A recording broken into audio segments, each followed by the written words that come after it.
Karamihan sa atin ay malapit sa ating pamilya at halos alam natin ang kasaysayan base sa kwento ng mga nakakatanda. Kaya naman laking gulat ko nang malamang may tinatagong lihim pala ang aking lola.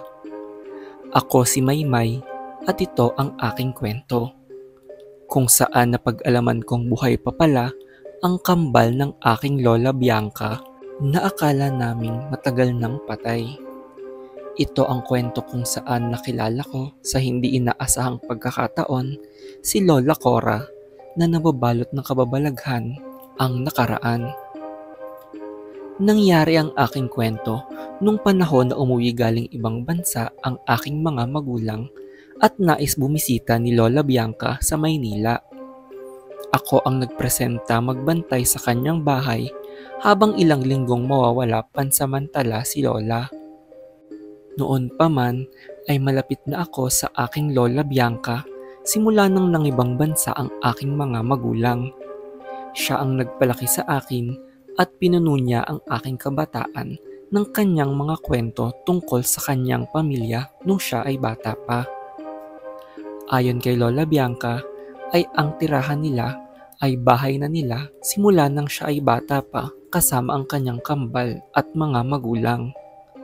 Tuwing tinatanong ko siya tungkol sa mga ito, ay tumatahimik siya at sinasabing pumanaw sila sa trahedya nung siya ay dalaga pa. Naalala kong sinabi ni Lola na naglayas ang kanyang kambal noong sila ay mga dalaga pa dahil nakipagtanan sa kanyang nobyo. Ilang araw lang matapos nun ay inatake sa puso ang kanilang mga magulang nang mabalitaang naaksidente ang kanyang kambal. Isang gabi ay naglalakad ako pauwi sa bahay ni Lola Bianca matapos lumibot sa labas. Habang naglalakad-lakad ay may napansin akong matandang babae na tila sobrang pamilyar ng muka. Nang lapitan ko ito ay nagulat ako dahil kahawig niya ang aking lola. Ang tanging pagkakaiba lang nila ay ang malaking sugat nito sa muka, ngunit kamukhang kamukha niya ito. Tinanong ko ang kanyang pangalan at nagpakilala siya bilang Cora. Pinaliwanag ko na kamukha niya si Lola Bianca at nagulat ako sa kanyang sinabi. Dahil siya daw ang kambal ni Lola Bianca at matagal na niya itong hinahanap. Ilang taon daw siyang nagtago dahil sa nangyaring trahedya sa kanilang pamilya. Nang ikwento ko ang sinabi ni Lola Bianca, ay nagtaka si Lola Cora dahil iba daw ang katotohanan. Natagpo ang patay ang kanilang mga magulang na puno ng saksak sa buong katawan. Dahil wala si Lola Cora nung mga panahon na iyon, ay isa siya sa mga napagbintangan kaya siya nagtago ng ilang taon. Ngayon ay nais niyang makita muli ang kanyang kambal. Kinilabutan ako sa kwento sa akin ni Lola Cora dahil malayo ito sa nabanggit sa akin ni Lola Bianca.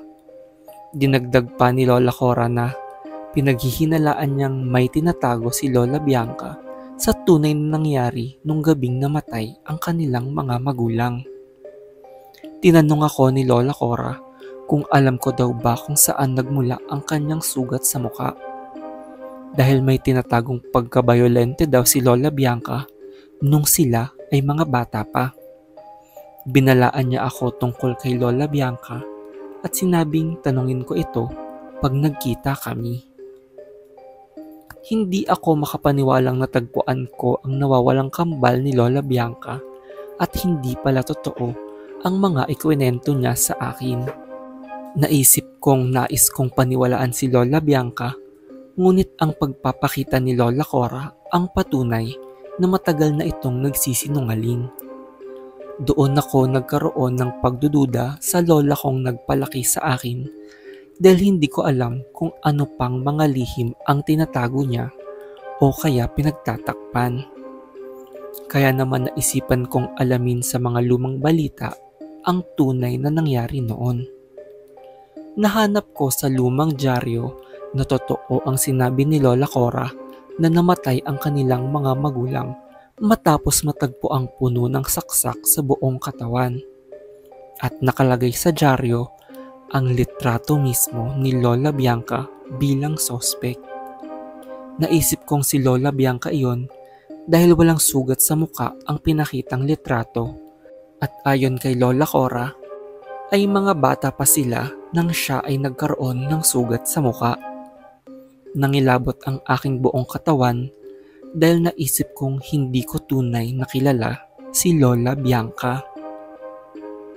Nagkaroon ako ng panibagong takot kay Lola Bianca at awa naman kay Lola Cora. Dun ko naisipan na pagkitain muli ang kambal na matagal nang hindi nagkikita. Kinausap ko si Lola Cora na pumunta sa bahay sa araw ng pag-uwi ni Lola Bianca. Nung gabing iyon ay gulat na gulat si Lola Bianca nang aking papasukin sa bahay si Lola Cora. Akala ko ay aamin si Lola Bianca sa totoong nangyari noon, ngunit nanginginig lang ito sa takot. Tinanong ako ni Lola Bianca kung paano ko nakilala ang kanyang kambal. Pinaliwanag ko kung paano kami nagtagpo ni Lola Cora at kung ano din ang ikwinento nito sa akin. Sinabi kong nais kong malaman ng totoo at kailangan niyang ipaliwanag sa amin ang nangyari. Maya-maya ay nakaramdam ako ng sakit sa aking likod. Paglingon ko ay sinaksak na pala ako ni Lola Cora sa likod gamit ang kutsilyong dala-dala nito. Agad akong tumakbo papalapit kay Lola Bianca sa gulat at takot. Hinatak ko si Lola Bianca sa isang kwarto at doon nagkwento si Lola ng nangyari sa kanyang pamilya. Ang totoo daw ay nakulong ang kanyang kambal matapos pagtatagain ang kanilang mga magulang. Sadyang nakatakas lang daw siya at nakahingi ng tulong. At ngayong nakalaya na ito, ay nais niyang tapusin ang kanyang pagpatay kay Lola Bianca. Humingi ako ng tawad kay Lola Bianca at niyakap siya dahil sa trahedyang nangyari sa kanya noon. Sinabi niyang protektahan lang niya ang kanyang nakaraan at hindi inaasahang babalik ito sa kanya. Maya-maya ay kumalabog ang pinto at nabuksan ang kwarto. Pinagtanggol ko si Lola Bianca at naisip na matanda naman ang aking kalaban. Kahit may saksak ako sa likod, ay nilabanan ko si Lola Cora habang tumatawag ng pulis si Lola Bianca. Mabuti ay dumating ang mga ito bago kami tuluyang magkasakitan. Nahuli at nakulong muli si Lola Cora na sinasabing nakatakas lang daw sa bilangguan.